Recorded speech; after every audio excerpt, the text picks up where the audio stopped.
Hello, this is Lolly, and I want to play around with this product today called Infusible Ink by Cricut.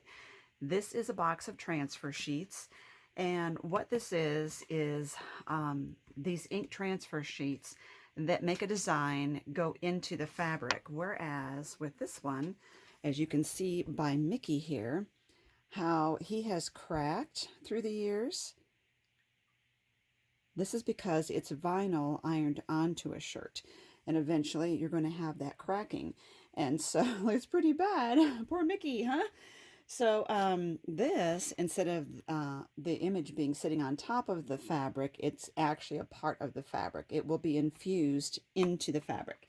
So I am using Cricut's Infusible Ink Tote today, and I am going to play around with this. I'm so excited. So we'll see what we have here. This is their tote, is 19 by 14.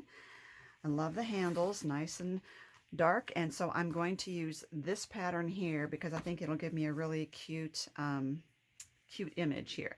So I designed an image to put on here for the tote because I wanted to play around. So I'm looking to see, here is my side seams here, and that helps me to measure, you know, when it's filled and the sides are poofed out, it will be this big. And so how much of that do I want to be the design? So even 8 inches would be fine. I think 8 by 8 would be fine. So let me go and play around with that and cut out my image. Now I do not have a Cricut machine. I have a CAMEO too. So this will be new and an experiment for me to figure out how to use this on the CAMEO. Okay, so we want to put the easypress mat inside here.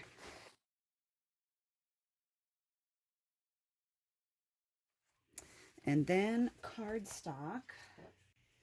There we go. You want a nice thick piece of cardstock, white, to go in there to protect your other surfaces from the ink. Oops.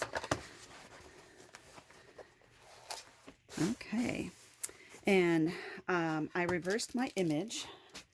I'm going to save this lint roller. I want to take the lint roller to it, but first I want to get my easypress heating up.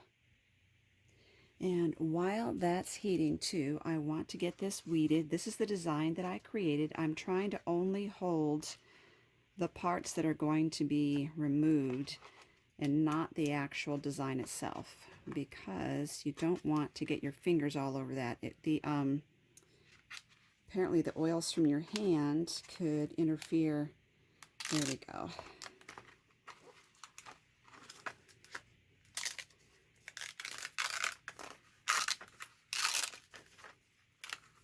Oh, that did stick a little bit. So when I did this, I did it at, but see, there's no ink on that part. I did it on the CAMEO 2. I did it a blade 3, and the force was 15.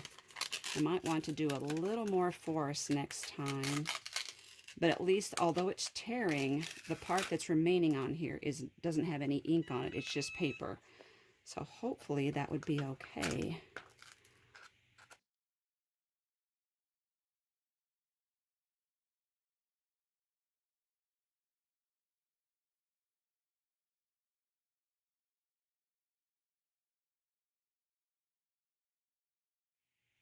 Okay, so I have my product weeded, and I did get the extra fuzzy stuff off the edges of the design there, and I put that aside. I have the cardstock on the mat inside here. I'm going to put butcher paper on here, and you need to make sure it's butcher paper, not freezer paper, not parchment paper. And this works best with the easypress 2. But I only have the 1, so I'm going to just preheat the fabric, and oops, you know what, I should have gone ahead and done the lint thing first. Let me do that. Let me get the roller on here. And so there's instructions on the Cricut website, and I will give you the instructions to that so that you know how to use the easypress 1 instead of the easypress 2 if that's all you have. Now, I don't have any pets, but I do want, and this is fresh out of the bag, but I do want to get the lint off of there. Okay. Now we want to press this The instructions are for 380 at 15 seconds, but I have it at 360, so I'm going to try it for just under 30 seconds. I'm not really pushing on it. Just want to warm that up and get the moisture out of the bag. And then when this dings, actually I'm going to take it off just before it dings. There we go. Okay, I'm going to put it back on its cradle, take this off, and let that cool down. And the butcher paper comes with the transfer sheets, but if you get any ink on it, you're going to want to get new butcher paper. Okay, now let this cool off, and I'm going to reset the timer on my easypress for 120 seconds. Okay.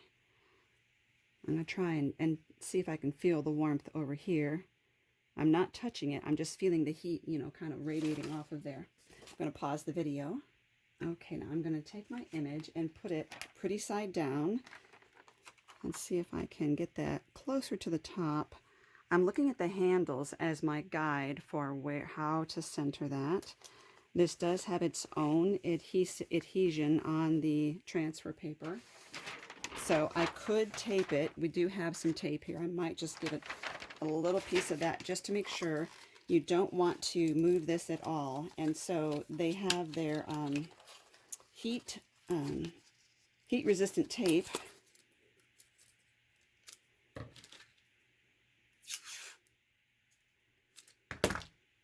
Again, I just want to pin that down in case I mess up.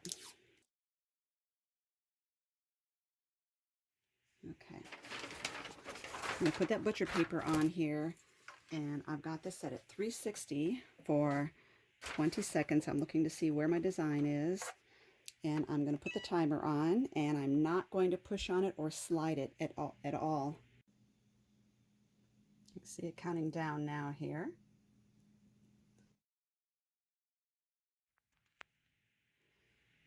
It's counting down. I know you can't see due to the glare, but it's got 20 seconds left.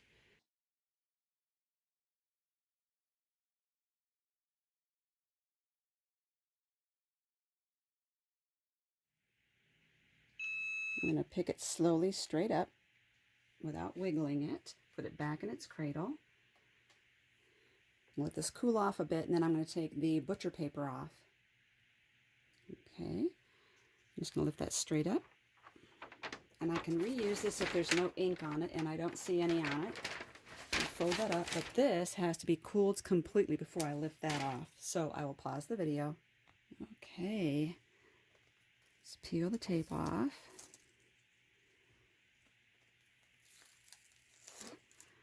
And then we're going to lift this transfer paper.